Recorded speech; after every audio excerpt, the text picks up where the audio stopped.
C'est un monde, ah bah c'est tous les samedis avec William, et ça nous permet de découvrir des choses incroyables un peu partout. Bah là, cette fois-ci, on va s'intéresser aux routes mythiques en cette période estivale. Voilà, pour celles et ceux qui ne partent pas en vacances, vous savez ce qu'on va faire?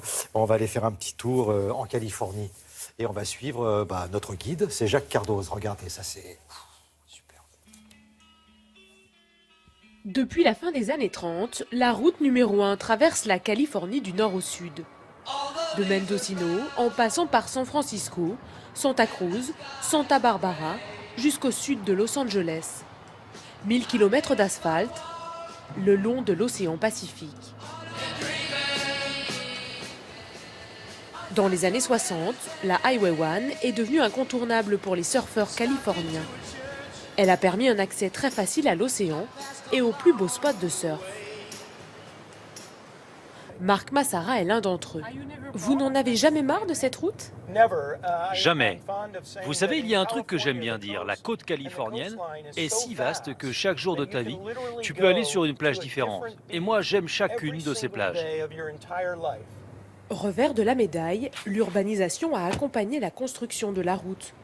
Alors, depuis 20 ans, Marc se bat auprès des tribunaux pour préserver l'aspect sauvage de la côte. C'est une bataille qui ne finit jamais. Il faut toujours lutter pour empêcher les projets gaziers et pétroliers offshore ou l'industrialisation de la côte. Il y a en permanence des projets de construction de tours, des usines de désalinisation ou des hôtels de luxe. Une portion de la route numéro 1 est restée totalement préservée, Big Sur. Là, la route est accrochée aux falaises et surplombe l'océan Pacifique. Des paysages à couper le souffle qui attirent les touristes du monde entier. Il n'y en a pas beaucoup des endroits au monde où tu peux voir d'aussi beaux paysages depuis la route. On s'arrête tout le temps, on prend le plus de photos possible pour se souvenir. Pour moi, c'est l'immensité qui est vraiment impressionnante. Oui, la taille des rochers, des falaises, c'est fabuleux. L'immensité, Erin a grandi avec. Sa famille vit à Big Sur depuis 3 générations. Dès l'aube, elle s'installe sur la terrasse du restaurant familial et peint inlassablement les montagnes de la Sierra Nevada. Je ne peux pas sortir de chez moi sans être confrontée à cette force naturelle si majestueuse. Et en même temps, on trouve ici la solitude que les artistes recherchent pour travailler. Avant elle, des écrivains célèbres comme Henry Miller ou Jack Kerouac ont eux aussi été séduits par la beauté du lieu et un mode de vie en retrait du monde.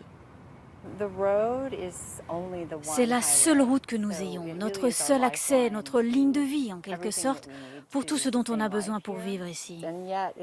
Et pourtant chaque année elle se casse, chaque hiver on a des éboulements et la route ferme par endroits, mais cela fait partie de notre vie. Et comme un voyage sur la One ne saurait s'achever sans admirer un coucher de soleil, voici celui de Carmel, l'une des plus belles plages de Californie.